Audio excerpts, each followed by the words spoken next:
Samantala, mas pinagtibay pa sa Kamara ang pagpapaigting ng proteksyon sa mga Pilipino laban po sa mga lumalaganap na spam messages at text scams sa bansa.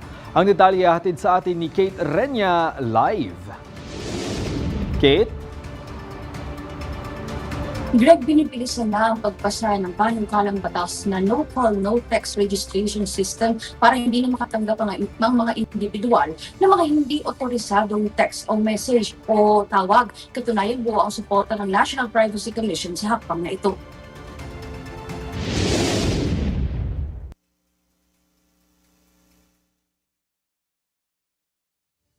So si Jess Marquez na siya rin nanguna sa isinagawang technical working group ng Committee on Information and Communications Technology. Binigyang diin niya ang kahalagahan ng pagbibigay seguridad sa bawat consumer ng mga telecommunication companies para matigil na ang mga nabibiktima ng scam messages.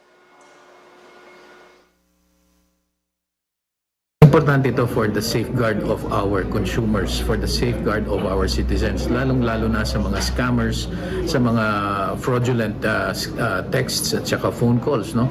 And I myself have experienced many of these, and very important na yung ating seguridad, lalong-lalo na sa mga consumers natin, sa mamamayan, secure tayo pagdating sa ating communications.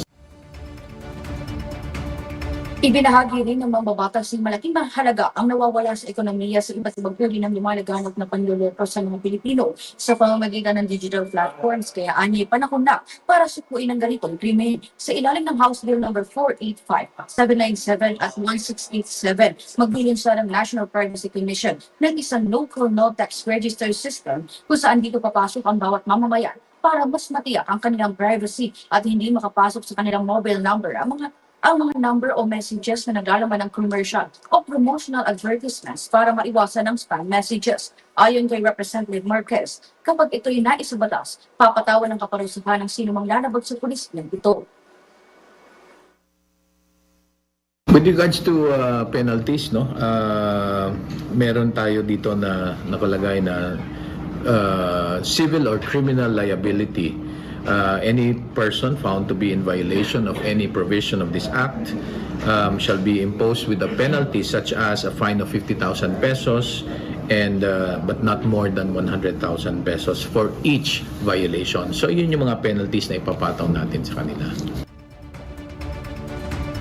Nakapaloob din sa panukala na papayagan ng opt-in o opt-out ang bawat individual kahit sila rehistrado na sakaling magbago ang kanilang isip ng katanggap ng promotional advertisements. Pinagbabawal din ng panukala ang pag-text o pagtawag ng hindi nakarehistro ang numero o paggamit ng automatikong sistema na pusa o random na tumatawag sa mga tao.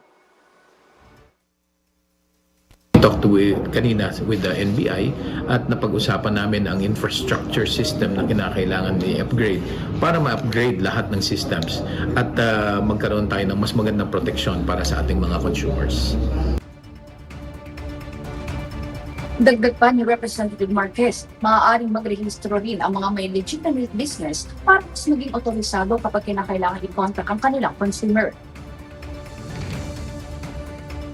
If you are a business na gusto mong mag-marketing ka at legitimate ka naman, meron ka namang documents, may papers ka, you can register with this with their system para yung number mo ay maging legitimate pagdating sa connections with other individuals.